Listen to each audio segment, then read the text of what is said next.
This last video I'm going to watch today before we play some Baldur's Gate is The Elder Scrolls Online in 2023 by Sawman. This is like, it was still made in this year, so I'm still considering this valid. But this was made 8 months ago. But I was curious to see his take on this because I was looking for, like, some research, some information on it. Let's see what Sawman has to say, and I know that Sawman is a very experienced ESO player, and he's played the game for a very long time before he quit, and he's now doing more variety content because he's realized that there's only so much you can get out of playing one MMORPG. That's right, boys and girls, it's 2023, which means we must put out our latest Should You Play This Game in said year.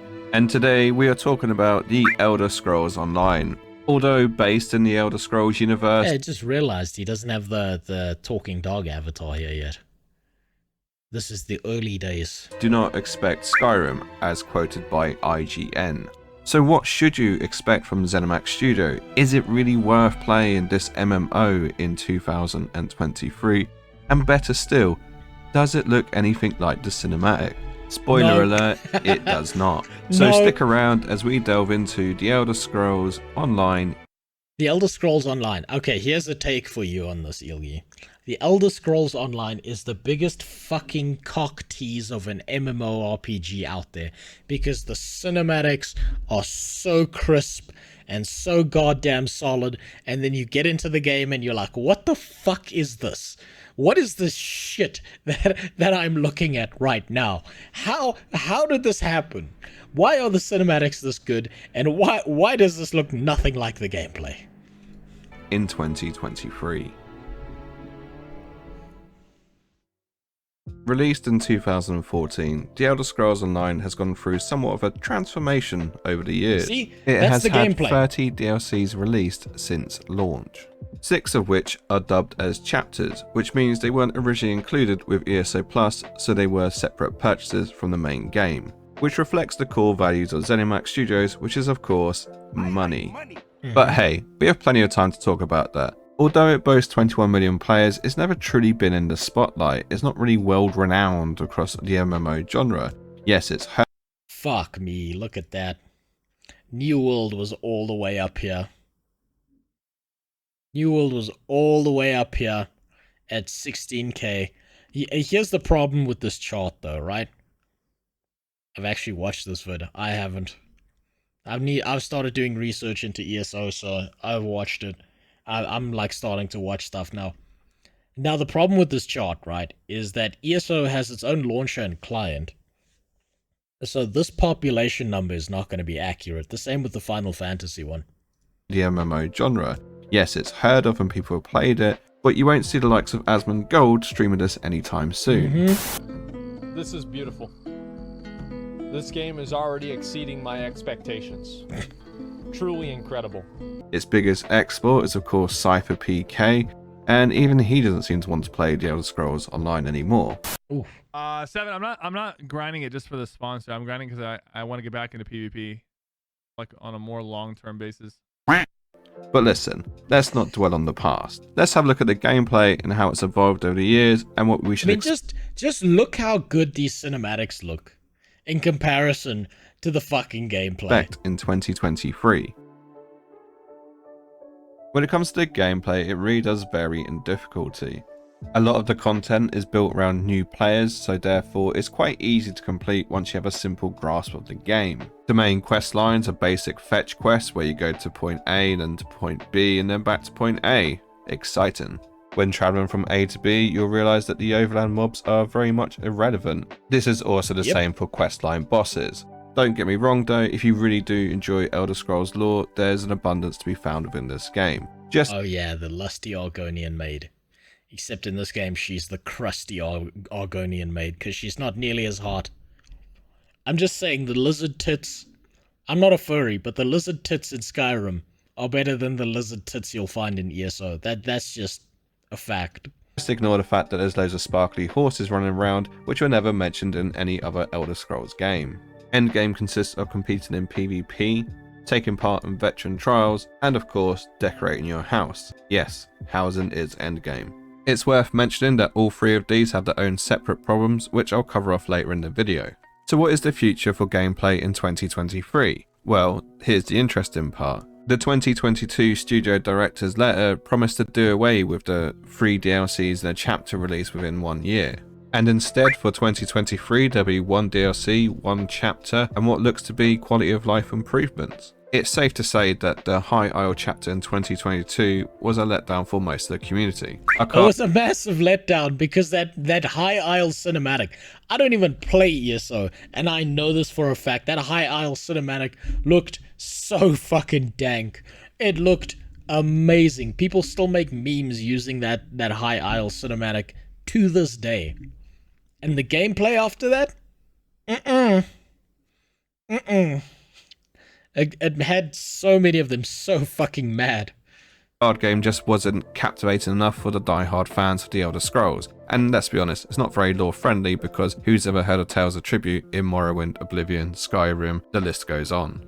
Previous chapters have boasted new skill lines, new classes, and hell, even new PvP content, even if it was a long time ago. The one guarantee for the chapter in 2023 is that it'll be noob friendly. Like most content that it releases, it does always aim it at new players, but hopefully there'll be something a little bit extra for those endgame veterans. The combat in ESO is arguably one of its best features. Back in 2014, it was bold. See, I'm of like a mixed bag when it comes to the content, the combat of ESO, because I have played it a little bit in the past, and if I look at the action combat system of ESO, and then I look at the action combat system of like New World, the ESO system doesn't feel impactful in the same way, but conversely, even at lower levels that I've played this game, it's obvious that there's a lot more variety in what you can do in ESO than what you can do in New World.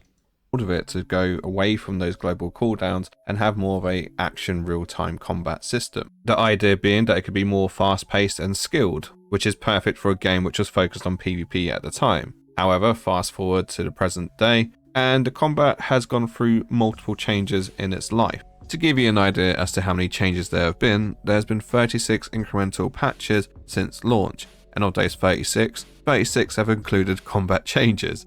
So basically every quarter there is a new change to the combat system, be it a nerf, a buff, a change in skill, a change to an armor set, a change to a class, a change to a race. Yeah, a system like ESO's is gotta be a fucking nightmare to balance. Or even be it the removal of core gameplay features such as champion points. Some might call this strive for perfection commendable, however the truth be it that every patch has unbalance, and a lot of things that break during the patch take a very long time to get fixed. Hell, sometimes it lasts a whole patch, which means you will have 3 months of going through a very unplayable phase. The problem is with every new DLC, new armor sets get released. They've even gone out their way to release something called mythic items, which are one-off special armor sets, which basically are overpowered or better than main core sets. And would you believe they're behind a paywall? This is causing a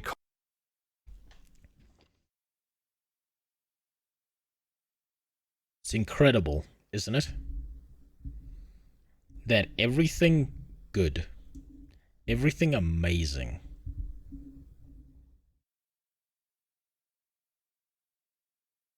is always behind a paywall. I fucking hate that about modern games. That there's no level playing field. There's you and some other guy's fucking wallet battling it out. 3 months isn't worse than WoW, though. Yeah, no, it's not. It's not worse than WoW. But, like, WoW, ESO, even Final Fantasy, games like that have got to be a fucking nightmare to get the balance on. So it's, like, it's unsurprising to hear that it's been, like, updated and nerfed and buffed and a whole bunch of shit's been changed. That's really not a surprise to hear. Constant power creep and a fear of missing out if you don't buy the latest chapter, as endgame raid routes will require you to hit a certain level of DPS, and PvP just won't be fun unless you are using So you gotta be a meta slave as well. the latest cheese sets. This is one of many reasons as to why there's not a more competitive PvP scene, because when there's that much unbalance, it's hard to actually make this a proper esport. So what can we expect from the combat team in 2023? Well, pretty much more of the same. More unbalanced, more nerfs, and just more overpowered sets introduced through DLC. One of the biggest issues with The Elder Scrolls Online is its heavy focus on new players and their lack of retention of the end game population. Wait, so wait, does ESO then have the opposite problem to other MMOs where they focused so much on the leveling and the leveling experience that they stopped giving a fuck about people at endgame? Because that's interesting. That'll make me play ESO just to see what he means by that. Typically, the endgame scene is doing veteran dungeons on the hardest mode in hope of getting a new skin, emote or title, or completing the latest trial, which usually takes 11 other players and some sweatiness. Admittedly, the hard modes for these dungeons has got harder, but unfortunately with the trials, there's only one a year. And with the ever-increasing damage and overpowered sets, it is making trials, dungeons, all that sort of jazz a lot easier to do in the long run. As I said earlier, housing is endgame, but it's so heavily monetized that it might as well be pay to win. Well, thank God I don't give a fuck about housing. I'm always homeless in my MMOs. I like housing systems and stuff, great, wonderful. I know someone enjoys them, but me, no. I'm generally not a housing guy. I don't give a shit about this. But so if that's locked behind the paywall, I personally couldn't care. But I'm sure that pisses a lot of people off. And it's a massive turn-off to know that there's certain things you just can't get unless you give them more money.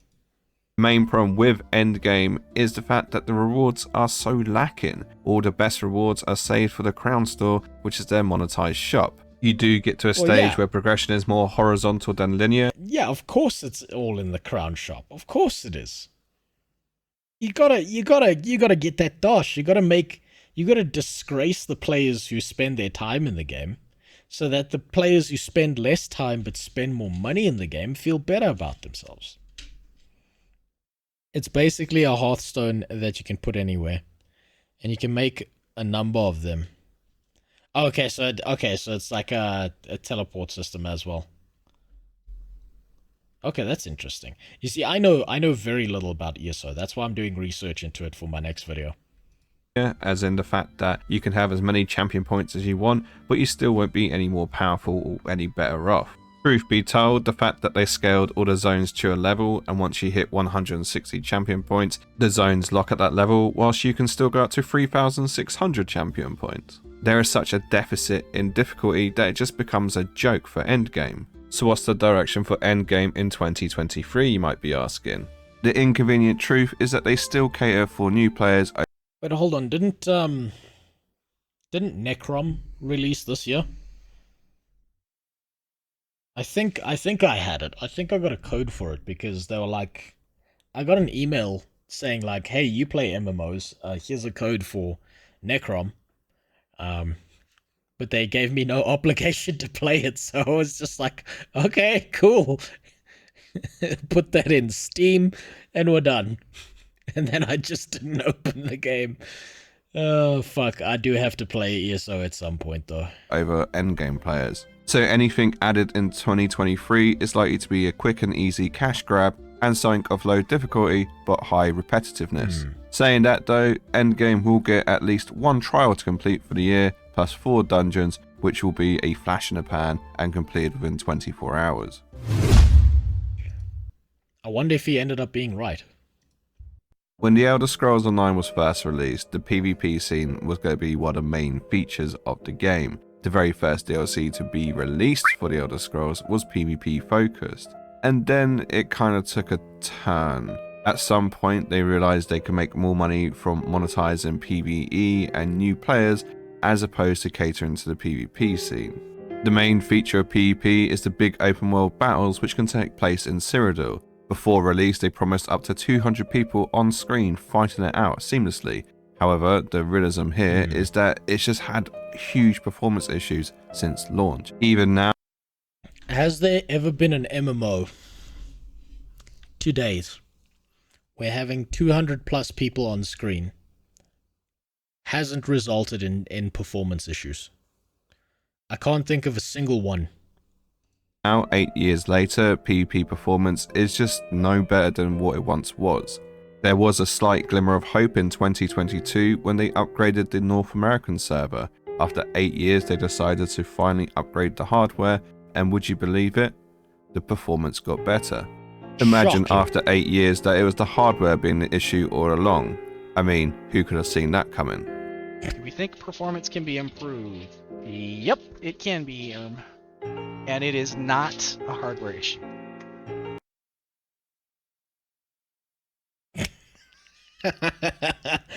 Don't you love it when, like, the thing that someone says, the exact opposite is true? Right, this is a problem across most MMOs that the devs say this shit. I think the most egregious is not actually ESO, it's probably the WoW team. It's the Blizzard WoW team. Because they keep making stupid fucking changes that no one asked for. And then they keep ignoring the things that their community says to them. If it was as simple as add more RAM or add more servers, we would have done that a long time ago. Just like many things And then they had to do that. They had to do exactly that. in the Elder Scrolls Online, it was short-lived. The performance on the North American server has gotten worse, and it's as a result of the latest patches that they've been releasing. To put it simply, PvP has been massively neglected. 5 years without any new PvP content has left the die-hard PvP fans somewhat salty about the whole situation.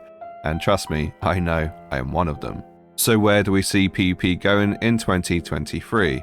Well, pretty much the same direction it's been going for the last couple of years. It's on a downward spiral. There's going to be no new content for PvP, and it's just a slowly dying entity. As fun as PvP is, I wonder, as someone who's never played this game, who's never been invested in this game, if I got into this game, got to the end game, played the PvP, I wonder if I would feel the same way, or whether he feels the same way because he's just been heavily burned out by playing this game for so long. Right? Because the same thing happened to me when I was playing WoW, right? Fundamentally, retail WoW isn't, technically speaking, a bad game, but it feels like a worse experience to me personally, because I was there playing since just before the launch of Burning Crusade, through Burning Crusade, through Wrath of the Lich King. I took a break during Mists. I came back for Legion. I played that game on and off for like 15 years of my life, and the burnout that it caused makes it impossible for me to enjoy the retail version of the game currently. So I wonder, as a fresh player coming into this game, whether I'd feel the same as him or whether I'd feel just completely different. Called this a theme park after he said it was for new players because you get to max, get your PvE bus and PvP bus, and you are done. Okay, so it's capped basically. It's got the end game cap problem, where it's like once you've done all of this and you get to this point, you're sitting there like, why the fuck am I here? Okay. So it's got like a defined ending that people get to, and then they're like, okay, I'm done. That makes sense. For a content creator, that's a nightmare. But yeah, that makes sense. For your average player, where they can get to that point and they can be like, okay, I'm done until the next expansion. Yeah. in the Elder Scrolls Online, you can be sure that there's going to be other MMOs who will do it 10 times better and put more effort into it.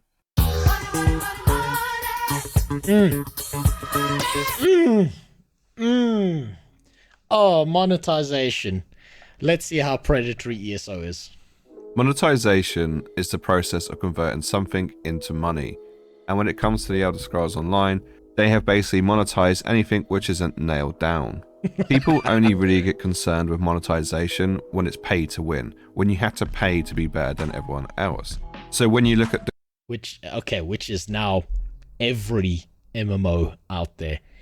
There are so few MMOs that are capable, that like have an endgame that is not pay to win in one format or another. WoW is pay to win with the WoW token. New World's now changed its mind by making you pay for XP boosts and transmogs and gear slots that save your time, which makes it pay to win as well, despite people not liking me saying that. I don't know if Final Fantasy is pay to win because I haven't played that game enough. Blue Protocol, which I played recently, is a gambling shitbox. Oh my god. What else? Which other MMOs exist today? Anything that's Asian or has NCSoft behind it is pay to win. The Crown Store in the Elder Scrolls Online, which is their monetized shop, you can see that the majority of it is just cosmetics, which doesn't seem like that big of a deal, but what they've done over the years is slowly reduce the rewards you can get in game, such as new skins, costumes, and even housing. One of the biggest... So here's a sneaky thing that happens with like cosmetics, right? Is one of the biggest copes that people will say to you is they'll say, no, but it's just cosmetics, so it doesn't affect the gameplay, right? And they'll say that's not pay to win, and I understand that argument. But one of the things that makes MMOs so fucking awesome is when you see that motherfucker running around with a legendary that he had to earn. You look at that guy and you're like, God damn, he had to work for it. And it's even better when it's you, because you know other people are inspecting your character being like, Jesus, this guy really knows what he's doing. When everyone's gear set is really cool and looks awesome, and you've just got to buy it out of a cash shop, you've taken away the visual progression element of any game, of any MMO. And when you remove the visual element progression, right, it no longer feels as good or is as important to get that legendary weapon, to get that amazing piece of gear that looks better than anything else that you've had to work your ass off to get in an MMO. The second part that this comes down to is then people will give you the copium of, no, but you can earn this piece of gear through playing the game with some game currency that doesn't require you to pay. But if you do the basic calculation, what you'll find out is that you can pay $2 for a cosmetic, or you can spend 500 hours playing the game to get that same cosmetic, which means that the game values your time as a player at $2 divided by 500 to get how many dollars an hour you are valuable to them, which is fucking insane. It's months of grinding versus a guy who's like, I'll just throw $2 at it, which makes it even worse. Flexes you can do in game is to show off your mount, so it's no surprise that most of the mounts in game are locked behind crown crates, which are their loot boxes. And you can be sure that these are very expensive and have very low odds of you getting anything worthwhile. I wish this was an exaggeration, but 90% of all mounts that you can acquire in game are done through the crown store. This leaves a severe vacuum in the reward system within this game. It doesn't feel rewarding to play the game, because why would you ever put that... There you go. You see, he's talking about it now. How it invalidates the reward system, the feeling of accomplishment in the game. Because the thing you worked hard for isn't nearly as good as the thing some guy bought off of the store. Hours into doing a trial or dungeon, when you can simply hop over to the crown store and buy a similar looking skin or mount. I know a lot of you right now will be saying, well, at least it's only cosmetics and not paid to win. But the problem is, with every DLC, as I said earlier, they've released some new overpowered set, which means you have to buy the new DLC to be competitive. On top of that, the last two classes that were released in any chapter were once again overpowered. They are notorious for releasing overpowered items which people rush out to buy to only... Yeah, but ESO is not unique in that. Whenever there's something that's released in a new expansion, more often than not, whether it's a weapon, whether it's a class, whether it's a thing, it'll always be overpowered in comparison to what already exists, because devs don't like talking about this, and they'll say, guys, we promise, it's not true, we swear we did this by mistake, but it keeps happening because the brand new shiny overpowered thing is it breaks the game, but it also is an attraction for people to be like forced into buying this new thing to keep up with the newest level of damage or the newest capabilities of anything. This is like when monks were released in World of Warcraft and they had like insane levels of mobility, or demon hunters which could like glide and fly without needing the goblin glider, or even the evoker class. I know the evoker class was broken as shit when Dragonflight released. Let me see here. Okay, random question. Is there a dollar time amount you're okay with in pay to win, or do you prefer no pay to win? So I like to shit on, so that's a hard question to answer, Flanders, because I like to shit on pay to win because it's usually done in a very, very shitty way, right? But there's no dollar to time amount that I could just give you outright, because let's say you're playing a game, right? And you just really fucking enjoy the game, and you're enjoying the grind, and you love the grind, and it doesn't bother you. And over time, by coincidence, you are generating some currency in the background that, like, you get to then use later. You didn't focus on this currency. It's just there, and you were just playing the game, right? So that wasn't your focus, right? You weren't forced to grind this out when you didn't want to be, like when you didn't want to. If you were just flat out playing the game and enjoying it, then I don't see a problem with it existing. Let me just pull up your question here before I lose it again. So it's like, it's really hard. It's really difficult to say. And the problem is, then again, enjoyment is subjective, right? The amount of enjoyment you get out of a game will not be the same amount of enjoyment that I get out of a game, that one of your friends will get out of the game, that anyone else will get out of the game.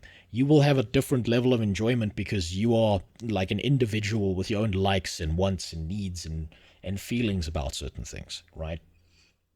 So there's like, you can't just put it down to a flat number. We could potentially talk about averages, where it's like, is there some average dollar to time value over like a statistical chart that makes it okay? But if I had to pick between pay to win and no pay to win, I will always pick no pay to win, and I would be happier paying a subscription model. I would be happier knowing that the game devs are spending resources on making the game good rather than making the game monetizable. Nerfed them 3 months later, which will leave a bitter taste in anyone who does or doesn't purchase the latest DLC or chapter. So where is monetization going in 2023? It looks to get much worse. Recently they showcased that they're going to add custom actions to the game, which means when you do the basic tasks, you can customize it to make it look more aesthetically pleasing. But of course, this comes at a price. It's no secret that ZeniMax has another MMO that they're working on, which a lot of people have speculated as to why they're trying to monetize as much as possible when it comes to the Elder Scrolls Online, so they can fund their new project. The Elder Scrolls Online has been around now for 8 years, which is almost as long as Guild Wars 2 and Final Fantasy XIV, both of which have had significant changes over the year and Yeah, but Final Fantasy needed like an entire rework. Guild Wars 3 and Unreal Engine may be in the works. I don't think there's going to be a Guild Wars 3. I don't think there's going to be a Guild Wars 3. I don't. If it is, it's going to be worse than Guild Wars 2. That's what I feel like is going to happen. But you know that cycle, that downward spiral of needing to continually spend more resources on monetization to keep justifying your monetization so that you can work on the monetization instead of making the game better. That seems to be one of the traps that I'm seeing here with ESO. If there's so much that's locked behind their, I think it was called the crown system, that seems to be the trap that they've fallen into. I would probably say ESO probably has solid enough gameplay and solid enough, I don't know, story elements or something, but it's got some kind of foundational enjoyment that keeps people coming back, which is why they've managed to keep it going for this long. And it's like, how do I say this? The best way I can think to say this is like, how much shit can you put on top of a birthday cake before someone wants to stop eating the birthday cake? For me, I'm gonna start complaining there's shit on the birthday cake the second I see shit on the birthday cake. Other people are like, bro, it's fine, just eat around the shit. Just eat around it. And then other people will be like, bro, just you can still like, just block your nose, and you can still like dig under the shit to get the cake. And you won't eat too much shit with the cake, right? So it's hard to say. Everyone's got a different like degree to which they'll deal with. Hell, there's even rumours of a Guild Wars 3 in production. So where does it leave The Elder Scrolls Online? Are they going to be more innovative in the future? I very much doubt it. Truth be told, The Elder Scrolls Online is more on a path similar to The Lord of the Rings Online or the Star Wars The Old Republic. And I mean this in the sense that they're going to try and milk every penny based on the fact that they're loosely associated to a bigger franchise. One of the Yeah, you see, so ESO by Sawman's opinion here falls into the same trap that that SWTOR does. I've played SWTOR, so I can see the comparison there. SWTOR at its core fundamentally is a really, really good fun game. It's a really, really good fun MMORPG that is marred viciously by fucking shitty pay-to-win systems and login rewards and stuff like that that really fucks up the experience. Because it's just built on FOMO and money. But it's also like, well, what do you expect? The game's not a subscription service. The biggest issues facing the Elder Scrolls Online is the fact that the coding is so old and outdated that even the devs don't know how to fix it. So realistically, any improvements to the graphics game and the way that it works are just not going to be done anytime soon. It's even been stated in the past that the old gen consoles simply struggle to run the game. This means that any new additions to the Elder Scrolls Online simply won't be next gen because it's going to be based on a PlayStation 4 or Xbox One running it. And let's be honest, there's an abundance of MMOs coming out in the next year or two which will be running Unreal Engine 5 and will be able to do things that the Elder Scrolls Online can only imagine about. But hey, the new chapter gets announced soon, and you know what? It might be the best thing since sliced bread. But I very much doubt that, and I'm gluten intolerant.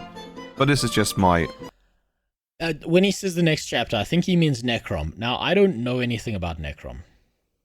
I don't know anything about how people have taken Necrom. But I do also know that a lot of people after the Necrom expansion, who were like very fundamental ESO players, were like, okay, I'm done. Which is not a good sign. But that also might be because, if I'm not mistaking this for another MMO, there was an entire announcement around ESO slowing down their development cycle for ESO. And fair enough, it's like an 8 or 9 year old game, and it doesn't have the same levels of popularity that it once did. And like you said, it's old coding, and all the old people who coded it have either died or killed themselves after having to look back at that code and try and figure out what the fuck is going on. So all the new people are looking at it and considering killing themselves or just dying on the spot to avoid having to pick apart all the coding spaghetti. I think that leaves them in the situation where they have to develop a new MMO. There needs to be like an ESO 2 or something. humble opinion. I'd love to hear what you think about the Elder Scrolls Online and the future of it, especially in 2023. So if you have something to add to the conversation, by all means leave a comment below, or maybe even join my Discord. Okay, but if you have liked the video, by all means leave a like, maybe consider subscribing, and I'll leave some videos up on the screen now, so if you do want to see more of my content, by all means click away, and hopefully I'll see you in the next one. Bye bye. Yeah, that was a good video. So now we get the opinion by detective work of what Sawman thinks of ESO, right? And you can tell what Sawman's opinion of ESO is now 8 months later if you just click on his channel and you look at his video posts. So still in 2023, he made where's that ESO video?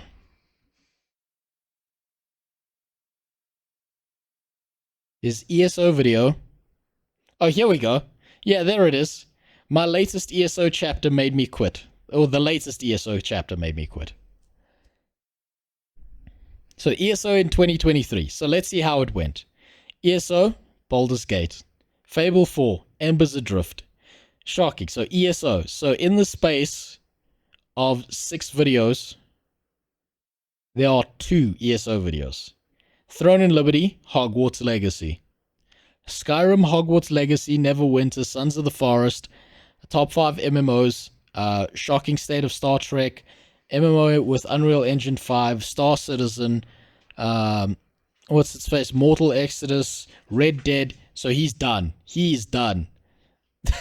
This is how you can tell his opinion. He's like, yeah, fuck this, I am out.